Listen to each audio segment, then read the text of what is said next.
to ... Where's your house? Not too far. About a 10-minute walk. On the way, Miss Mu. It's best not to try anything. I don't want to use rough methods on a beautiful lady like you. I don't want to use rough methods on a beautiful lady like you. Mu Xiuzhen glared at him fiercely, then walked forward helplessly. She hoped to meet someone on the way to ask for help, but her wish did not come true. By now, it was dark, the spring air was cold, and the light rain was falling. The peak was completely empty, and Mu Xiuzhen had no one to ask for help. About 10 minutes later, the two arrived at the entrance of a small house. "We're here!" Gao Xiang stretched comfortably. This was one of Gao Xiang's many homes, and he also had 6 skilled helpers in this house. He could indeed stretch comfortably. He could keep Mu Xiuzhen in a room, guarded by his men, and he himself could sleep well, then go to Mulanhua's house at 9 o'clock. Mulanhua was at home, sitting by the telephone. She had changed back into women's clothes and was reading the evening newspaper. In the lamplight, she looked not only beautiful, but also very dignified. Apart from her lovely eyes and a hint of charming good looks, no one would guess she was the famous female Black Knight, Mulanhua. And although Mulanhua was well known, few had ever seen her real face. Moreover, even if someone met her face to face, who would believe that such a gentle and beautiful young woman could be Mulanhua? Mulanhua watched the electric clock on the wall. The short hand pointed to 7:59. She leaned forward and placed her hand on the telephone. The clock's second hand moved quickly, completing a full circle. Just as the long hand pointed to 12, the telephone rang. Mulanhua immediately picked up the phone. "Son," a low voice came through. "Son," Mulanhua replied. "Within 40 minutes, at the Green Window Club, you will meet a beautiful woman. She will give you an envelope. Follow the instructions in the envelope, and you will get your reward." Mulanhua wanted to say more. With a ding, the other side had hung up. Mulanhua looked at the clock. 40 minutes. She had enough time to get to the Green Window Club. She went into a room and came out again. Once more, the handsome, well-dressed young man. She drove towards the Green Window Club. The Green Window Club was a smoky, noisy place, open 24 hours a day. As Mulanhua pushed through the spinning glass doors, she was met by thick smoke, people swaying, loud music, and a high-pitched singing voice. Mulanhua squeezed through the crowd and found a high stool at the bar, where she sat down. A singer with a thin, flexible waist was performing, while the dance floor was full of men and women doing the popular monkey dance. Although their faces were different, they all had the same look, living only for the moment, as if those dancing and swaying were not living people, but just moving dead bodies. Mulanhua ordered a brandy and slowly drank it. In 12 minutes, several attractive women came up to her, trying to flirt, but she sent them all away. Through the thick smoke, she saw the clock on the wall already pointing to 8:30. She leaned forward slightly. "Son?" A soft, furtive female voice sounded behind her. Mulanhua turned around. A woman in her 20s was sitting next to her, holding a long cigarette holder, staring at her with drunk eyes.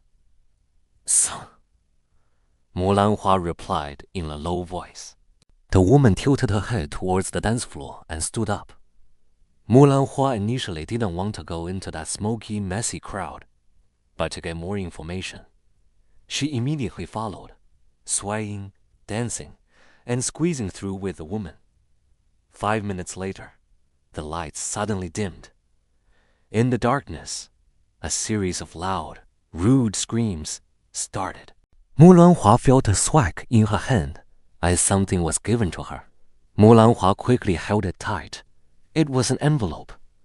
She immediately moved back, but the woman she had been dancing with pressed close to her again. The lights were dim, and with the thick smoke, the dance floor was packed. 木兰花 had nowhere to go. She could only let the woman get close to her. Suddenly, the woman took a step back, her eyes wide open. The drunkenness in them was suddenly gone, showing a person who was used to secret work. You are the Fei. She only managed 3 words before immediately moving back. 木兰花 immediately grabbed her hand, pulling her closer. The woman screamed loudly, but no one paid attention, as this was already a wild place full of sharp cries. 木兰花 held the woman's wrist tightly, not letting her go. Her heart was filled with extreme worry, because letting the woman get too close earlier had allowed the woman to realize she was a female. That woman was, of course, the lame man's helper. If this was found out, all plans would be ruined. 木兰花 remembered the big responsibility she had and couldn't help but feel a cold sweat. She absolutely did not want to hurt anyone. When she learned martial arts, her teachers had repeatedly and strongly told her never to hurt others without reason. But now, she felt she had no choice but to strike. Because if the woman didn't die, her secret would be found out, and she had such an important mission. More importantly, she had her own plans. How could she fail at the last moment? 木兰花 was struggling inside. The woman whose hand she held screamed and fought hard without stopping. 木兰花 finally pulled hard, dragging the woman past her, and strictly ordered, "Silence," the woman said. "You are 木兰花." 木兰花 was very shocked. She truly couldn't wait any longer. Luckily, the area was extremely noisy, so no one else heard the woman's cry. 木兰花 raised her hand to hit the woman's neck. She planned to knock the woman unconscious, then drag her out of the Green Window Club and keep her in a storage room. However, just as she raised her hand, 7 or 8 people suddenly rushed over, shouting loudly. They were drunk dancers. 木兰花 was pushed by them. Her hand let go, and the woman immediately disappeared. It was impossible for 木兰花 to find her in that messy crowd. 木兰花's hands were sweating. She pushed her way out of the crowd and went to the telephone booth. Under the dim light, she opened the envelope. The envelope had only a small white card, on which was written, February 18th, 17 miles south of the city, left side of turtle-shaped islet. Deliver on white yacht. Return to city after delivery. Mission complete. 木兰花 tore the white card into tiny pieces. She dialed the telephone number. Director Fang. Yes. An accident happened. One of their messengers recognized who I am. There was silence for a moment. Do they know you're working for the police? The other side finally asked her. Not completely yet. I don't think it matters for now, because the female Black Knight, 木兰花, doing something like this probably isn't enough to make them suspicious. 木兰花 wiped her sweat. Director Fang's words made her feel a little better. She left the telephone booth, exited the Green Window Club, and drove home. All the way home, she remained worried, unsure of what would happen next. While 木兰花 was driving home, in the basement of the Green Window Club, a woman pressed a button. A secret door opened, and the woman slipped inside. That woman was the same one who had just given the instructions to 木兰花. She ran through a dark passage, then climbed about 10 stone steps before reaching a door. She stopped at the door, caught her breath, and pressed another button. Inside the door was a fancy living room, with one person sitting in each of the 2 single sofas.